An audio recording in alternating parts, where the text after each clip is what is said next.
Astaghfirullah Rabbal baraya. Astaghfirullah minal khataya. Rabbi zidni ilman nafi'an wa wafiqni amalan sholihan. Astaghfirullah Rabbal baraya. Astaghfirullah minal khataya. Rabbi zidni ilman nafi'an wa wafiqni amalan sholihan. Alhamdulillah. Bismillahirrahmanirrahim. Assalamualaikum warahmatullahi ta'ala wabarakatuh. Alhamdulillahirabbil alamin. Nahmaduhu wa nasta'inuhu wa nastaghfiruh. Wa na'udzu billahi min syururi anfusina wa min sayyiati a'malina. May yahdihillahu fala mudilla lahu wa may yudlil fala hadiya lahu. Asyhadu an la ilaha illallah wahdahu la syarika lahu wa asyhadu anna Muhammadan abduhu wa rasuluh. Muhammad ibnu Abdillah la nabiyya wa la rasula ba'da. Rabbi shrah li sadri wa yassir li amri wahlul 'uqdatam min lisani yafqahu qawli.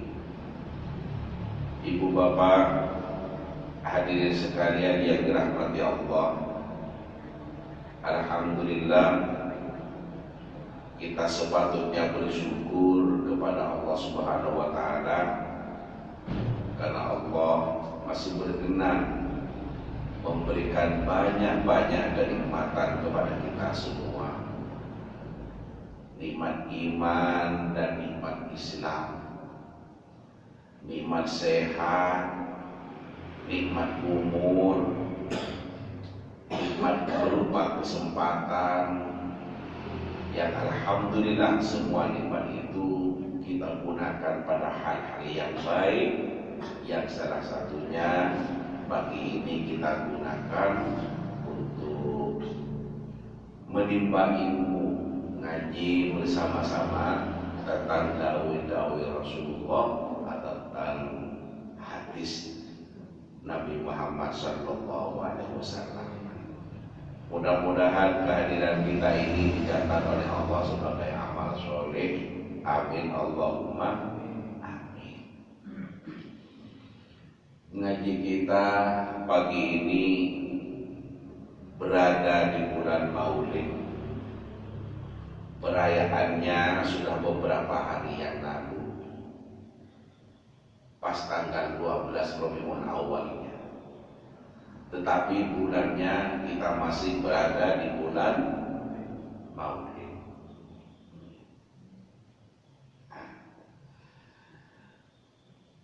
Apa yang harus kita sikapi dalam bulan Maulid ini? Kalau menurut saya setidaknya, artinya setidaknya itu minimal 2 hal. Yang pertama, meningkatkan rasa syukur kita kepada Allah Subhanahu wa taala karena Allah telah mengutus seorang nabinya yang ini menjadi panutan bagi umat seluruh dunia hingga akhir zaman, yakni Nabi Muhammad SAW.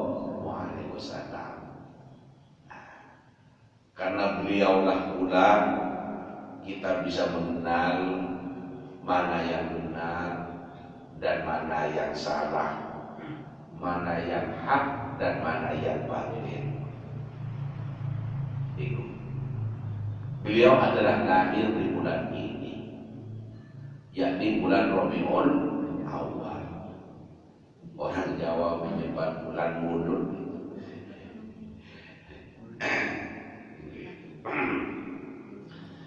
Hadis yang kita kaji adalah merupakan sabda-sabda beliau sebagai insan agung yang kelahirannya adalah berada di bulan ini.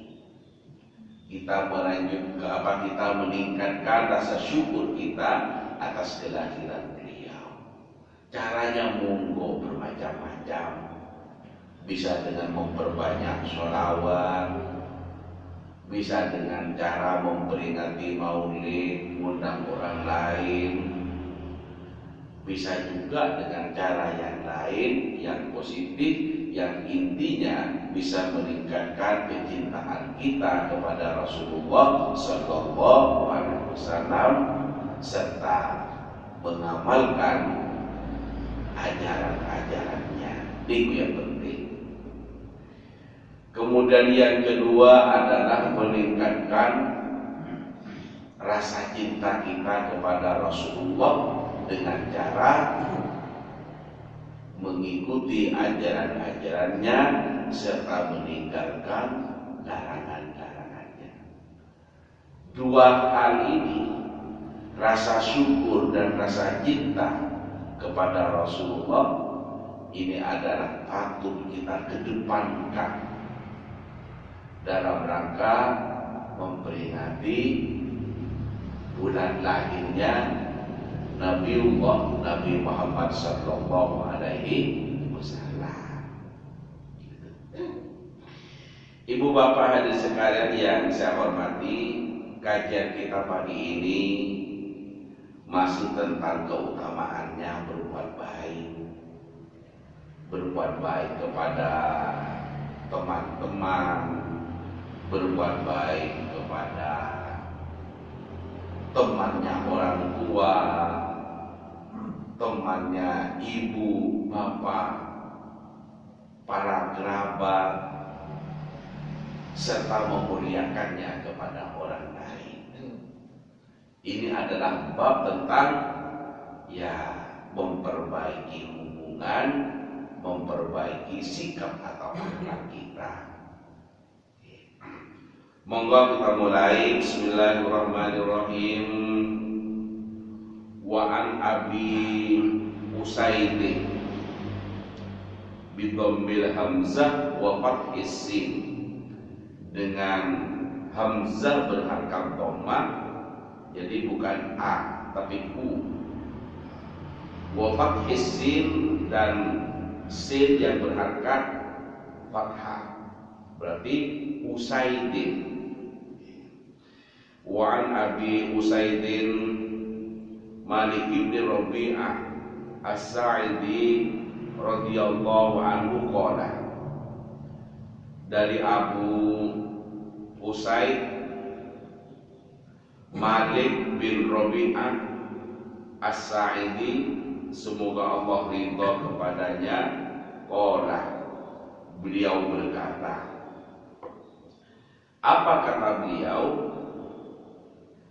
Baina nahnu julusun inda Rasulillahi sallallahu alaihi wasallam. Suatu ketika kami sedang duduk di sisi Rasulullah. Irja'ahu rajulun min bani Salimata. Tiba-tiba datanglah seorang laki-laki dari Bani Salamah. Faqala, kemudian bertanya, ya Rasulullah, wahai Rasulullah, hal baqiya min birri ubawayya syai'un abarruhuma bihi ba'da mautiha. Apakah masih ada amalan yang dapat saya lakukan sebagai kebaikan saya kepada kedua orang tua saya setelah keduanya meninggal dunia? Ba'da mautihima, setelah keduanya meninggal dunia. Faqala, kemudian beliau menjawab, na'am, iya, masih ada.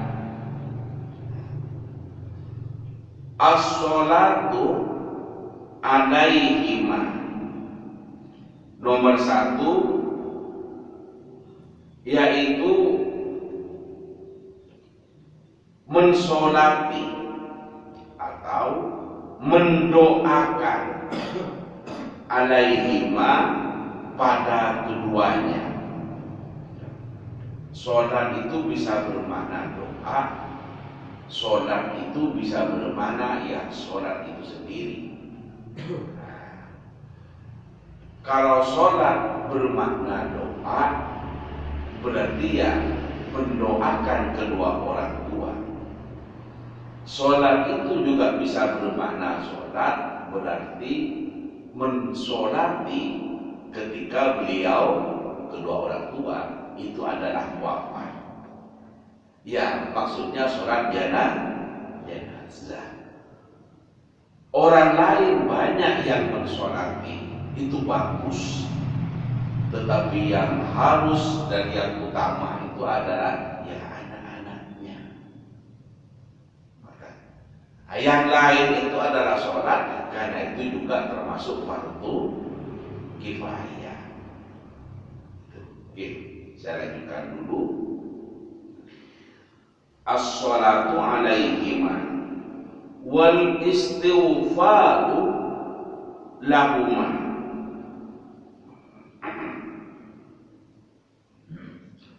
Wal istighfaru lahuma, dan memohonkan ampunan.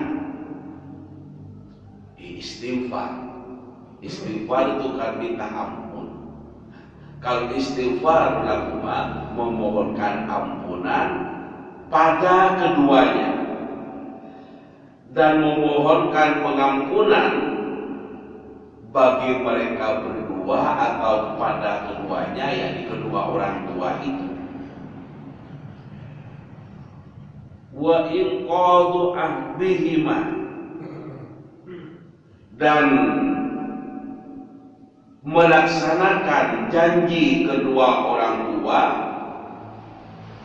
setelah wafat. Apakah itu janji hutang piutang, atau janji mau mewakafkan, janji mau sedekah dan lain sebagainya. Intinya menunaikan janjinya orang tua.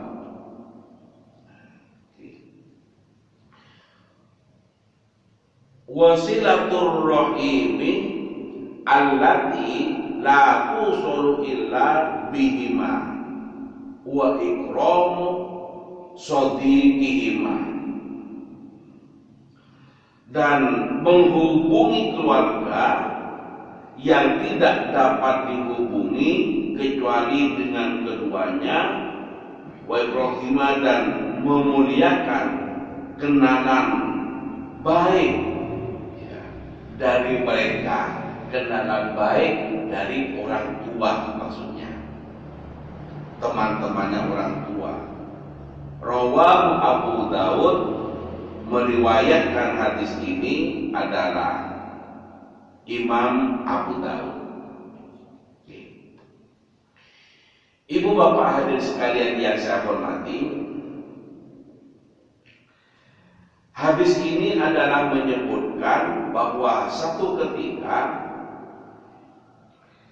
ada seorang yang kemudian duduk duduk di tengah-tengah Rasulullah, dan orang itu adalah dari Bani Salamah. Nah, kemudian bertanya kepada Rasulullah. Nopo pertanyaan ini? Ya Rasulullah, wahai Rasulullah, apakah masih ada amalan yang bisa saya lakukan sebagai bentuk bakti saya kepada kedua orang tua, sebagai bentuk memuliakan saya kepada orang tua, yakni dalam rangka saya memuliakan kedua orang tua setelah kedua orang tua saya wafat. Kalau masih hidup mungkin diantri nasi, diberi uang, diberi pakaian. Itu adalah salah satu bentuk berbuat baik. Tapi kalau sudah mati, apakah masih ada peluang untuk saya berbuat baik sebagai wujud, sebagai bentuk pengabdian saya kepada kedua orang tua? Mau memberi makan sudah tidak mungkin, diberikan baju sudah tidak mungkin. Apa masih ada? Jawaban Rasulullah, faqala na'am, iya masih ada. Masih ada yang bisa kamu lakukan sebagai bentuk bakti atau berbuat baik kepada kedua orang tua. Apa saja itu disebutkan oleh Rasulullah, as-salatu alaihima, yakni mensolati. Ya. Maka ketika meninggal, sebisa mungkin kita usahakan kita melaksanakan sholat. Orang lain juga ikut, itu bagus. Karena tadi saya katakan sholat jenazah ada memang fardu, tapi fardu kifayah. Tetapi yang lebih diutamakan sebagai bentuk bakti kita kepada orang tua adalah anak-anaknya. Kalau bahasa sekarang, memberikan penghormatan terakhir dalam bentuk mensolati. As-sholat itu saya sebut tadi bisa juga bermakna doa. Ya, kita mendoakan. Dan kita yang mendoakan itu adalah termasuk anak yang soleh. Karena waladul soleh itu adalah allazi yad'u lahu. Yang disebut anak soleh itu adalah anak yang senantiasa mendoakan kepada kedua orang tuanya. Nah, kalau ini dibalik artinya, andaikan kita yang meninggal, ya Allah, betapa bahagianya kita meninggal, anak-anaknya mensolati semua, anak-anaknya mendoakan semua. Masya Allah, senang kita berada di alam barzakh, senang kita berada di dalam akhirat. Karena ternyata kita punya anak yang soleh, anak yang senantiasa mendoakan kepada kedua orang tua. Rasanya terasa banget manfaatnya waktu kecil diramu, dimandikan, diberi nafkah, disekolahkan, dan tidak kalah pentingnya dingajikan sehingga mengerti agama. Kalau tidak dinajikan, tidak mengerti agama, apa bisa anak kita mensolati kita? Kalau anak kita tidak pernah diajari bagaimana cara sholat jenazah. Suruh sholat jenazah kok malah ruku, kok malah sujud. Akhirnya sujud pada nopo? Ya, kepada mayitnya. Nah, siapa yang salah? Ya orang tua. Kenapa kok masa hidupnya anak tidak diajari bagaimana cara sholat jenazah? Kalau sudah sekarang Ustaz, udah apa-apa didik. Cucu kita, kamu di sekolah diajari sholat jenazah enggak? Diajari Mbak. Iya tak? Iya coba Mbah ingin nikah. Enggak ada mayatnya Mbah. Ya anda enok-enok coba praktek. Niatnya coba dikeraskan. Mbahnya ingin koreksi, betul nggak bacaan niatnya ini? Niatnya sudah usolli ala hadzal mayyit fardhu kifayah lillah ta'ala. Misalnya, oh betul sudah takbir. Kalau takbir kemudian baca Fatihah terus ruku terus sujud, keliru. Saya pernah lihat di video di YouTube. Saya suka ruku terus sujud. Nah, ini yang salah siapa? Yang orang tuanya nggak dingajikan. Kemudian setelah takbir pertama baca apa Jo? Jawabannya benar. Takbir kedua baca apa Jo? Jawabannya benar. Takbir ketiga, keempat, kemudian salam. Setelah itu benar semua, bagus. Berarti evaluasi kita, hasil tes kita, anak ini sudah bisa melaksanakan sholat jenazah. Nah kalau nggak bisa, hanya dipasrahkan pada Pak Mutim, sedih kita. Kita berjuang untuk memberikan nafkah, ternyata kita yang mensolati jenazah kita adalah hanya Pak Mutim, bukan anak dan keturunan kita. Nah, karena itu maka kita mulai dari diri kita. Ketika orang tua meninggal, ayo kita yang mensolati, kita doakan, dan itu kita tularkan kepada anak-anak kita. Giliran kita mati, ayo anak-anak kita, cucu-cucu kita yang mensolati dan doakan setiap waktu. Itu. Kemudian yang kedua, wal istighfaru lahumma, beristighfar, memohon ampunan, memohonkan ampunan tentang dosa-dosanya orang tua itu sebagai anak. Yang paling sederhana itu adalah Allahumma ufirli wa liwalidayya warhamhuma kama rabbayani shaghira. Saya sebut sederhana bukan karena ini remeh, bukan. Ini adalah prinsip. Bacaan doa ini adalah prinsip. Nah, saya sebut sederhana karena mudah dihafal dan di sekolah-sekolah TK biasanya sudah diajari. Artinya apa?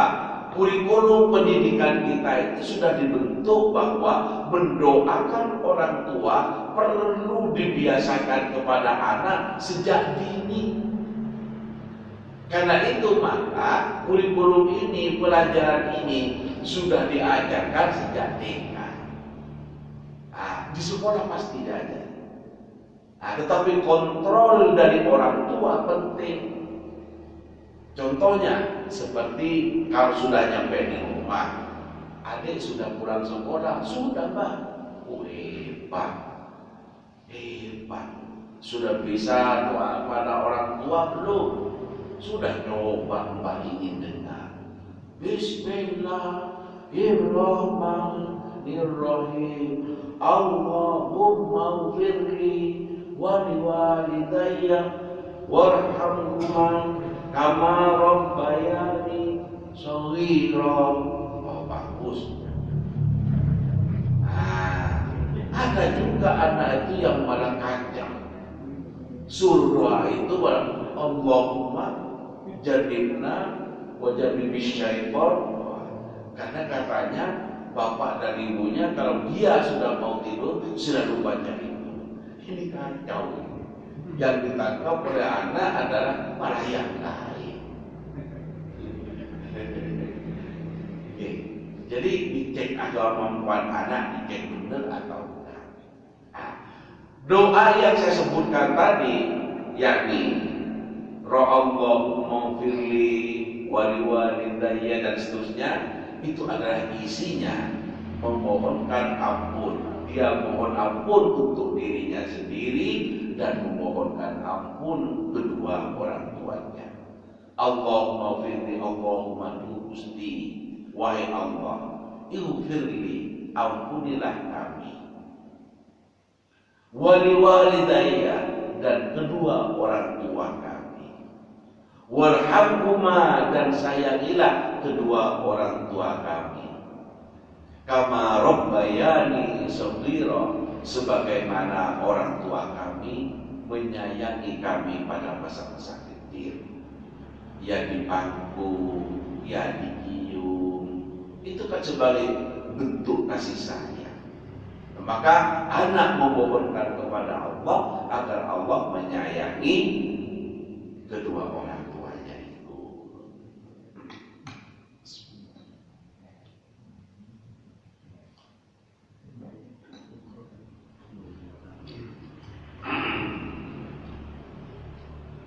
Beristighfar, memintakan ampun dari kesalahan orang tua, memintakan maaf atas dosa-dosa orang tua. Karena tidak ada orang hidup ini yang tidak pernah berbuat salah. Al-insanu mahalul khata' wan nisyan. Manusia itu tempatnya salah dan lupa, termasuk orang tua. Karena itu tidak mungkin orang tua itu dalam hidupnya benar terus, tapi sangat mungkin pernah berbuat salah. Kita sebagai anaknya, sebagai bentuk berbakti kepada kedua orang tua, maka kalau sudah tidak ada, itu adalah didoakan. Ya, didoakan. Apakah mendoakannya ini hanya pada setelah mati? Jawabannya boten. Sejak hidup kita sudah doakan, tetapi kalau sudah mati bukan berarti berhenti mendoakan. Inilah yang ditanyakan oleh sahabat dari Bani Salamini tadi. Kalau kedua orang tua saya sudah meninggal, apakah masih ada yang bisa saya lakukan sebagai bentuk berbakti kepada orang tua? Rasulullah menjawab, yang nomor 2 adalah al-istighfar, yakni mendoakan. Kemudian wa iqadu ardihima, menunaikan janji kedua orang tua. Ini penting.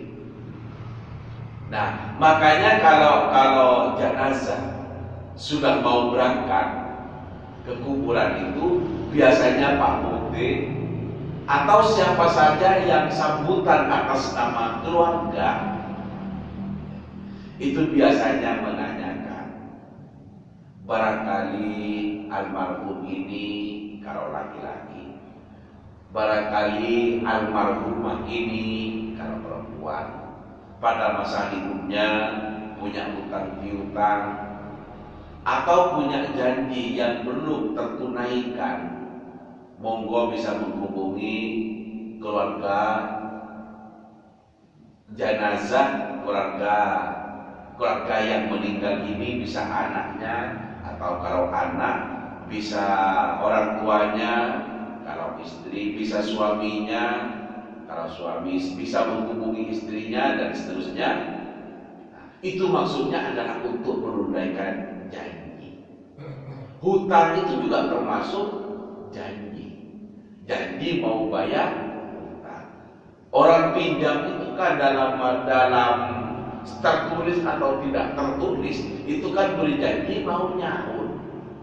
Gak ada orang pinjam itu gak mau nyaur, itu gak ada. Kalau ternyata ada, itu sesungguhnya bukan pinjam, tapi mau gemplang, pura-pura pinjam. Nah, orang pinjam itu ya wajib nyaur. Nah, kadang itu orang yang pinjam itu santai-santai, itu diberi pinjaman, yang mau nyaur, yang ruwet, sehingga nagih itu ngalang-ngalang orang mau hutang. Aku nyaur duit dewi, kok iso ini? Awak kok koyo kemis. aku jalur sahuran, tak jalur itu dua ikut dewi. Jadi wajib, jauh hutang itu adalah wajib. Bahkan pernah satu ketika itu Rasulullah ditanyain oleh sahabat, ya Rasul, apa balasannya orang yang berangkat untuk perang, jihad di jalan Allah, kemudian ternyata meninggal dalam peperangan itu sehingga mati syahid sebagai syuhada, apa balasannya dari Allah? Rasulullah menjawab, balasannya adalah surga. Ulang orang itu.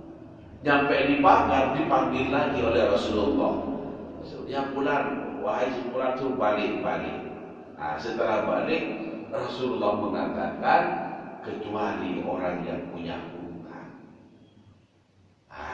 Orang yang sudah jatah masuk surga karena termasuk syuhada itu masih digagalkan masuk surga. Kalau punya hutang yang belum tersauri, apalagi kita hanya orang biasa-biasa. Karena itu maka penting untuk hutang itu disauri. Dan bagi kita lebih-lebih orang yang sudah berumur, kalau punya hutang ayo dicatat. Kalau kita tidak mampu membayar, biarlah anak keturunan kita yang melunasi. Kalau ada catatannya kan enak, sehingga kita meninggal tidak membawa beban hutang. Menghadap kehadiran Allah kita enak. Itu. Kalau tidak punya hutang, ya alhamdulillah. Tapi kalau punya, sebaiknya dicatat. Idza tadayantum bidainin ila ajalin musamma faktubu, katanya Allah dalam Al-Quran. Kalau kita melakukan transaksi hutang piutang, faktubu suruh tulis. Manusia kan ingatannya akan terbatas. Katanya satunya, biar kau pinjam uang 1.600.000. 1.600.000 apa nih? Mau aku nyiri 1.100.000. Loh, itu harus itu. Terus saling ngikir lah. Masing-masing sama-sama jengkel karena merasa hutangnya 1.100.000. Kok ngaku 1.600.000? Pihak satunya juga jengkel, hutangnya 1.600.000. Kok diakuni 1.100.000? Podo-podo jengkel. Tapi kalau dicatat ada catatannya, ini kan baik. Jadi dicatat. Itu kalau dalam keadaan hidup. Kalau ternyata Allah memanggil sehingga wafat, maka manfaatnya adalah janji piutang ini bisa dilunasi atau bisa diselesaikan oleh anak keturunannya. Wa iqadu ahdihima, menunaikan janjinya, mimba bihima, dari sesudahnya maksudnya ketika orang tuanya sudah mati. Wasilatul rahimi allati la tusallu illa bihima, dan yang keempat adalah menyambung silaturahim. Banyak hadis ini yang memerintahkan kepada kita untuk umat Islam itu bersilaturahim, baik kepada orang lain, kepada teman-teman, lebih-lebih kepada keluarga, kepada Pak D, kepada Bude, kepada Bibi, kepada Paman, kepada Bu. Ya minimal tiap lebaran. Kalau bisa jangan hanya setiap lebaran, sempatkan. Loh, saya kalau datang ke sana kan ngasih ongkos Ustaz, kadang masih bawa oleh-oleh. Percayalah, silaturahim itu pahalanya besar dan akan diganti oleh Allah terhadap rezeki yang kita sedekahkan itu, dibalas oleh Allah. Kemudian yang selanjutnya, wa ikramu shadiqihima, dan memuliakan teman-teman baik dari kedua orang tua. Pada masa hidupnya kan biasanya orang tua itu memiliki teman dekat. teman yang baik. Maka oleh Rasulullah, jaga itu. Lanjutkan hubungan baik itu. Orang-orang yang ketika ayahnya hidup sering silaturahimi oleh ayahnya, maka dilanjutkan oleh anaknya. Artinya tetap memelihara hubungan baik itu. Bapak Ibu hadirin sekalian saya hormati, itu saja yang bisa saya sampaikan dalam kesempatan ngaji hari ini, dengan harapan semoga ada barokah dan manfaatnya. Sebelum ditutup, monggo kita sarang-sarang berdoa dengan menghadirkan hati kita kehadiran Allah Subhanahu wa taala. Semoga apa yang kita mohonkan senantiasa diterima oleh Allah Subhanahu wa taala. Al-Fatihah. A'udzubillahi minasyaitonir rajim.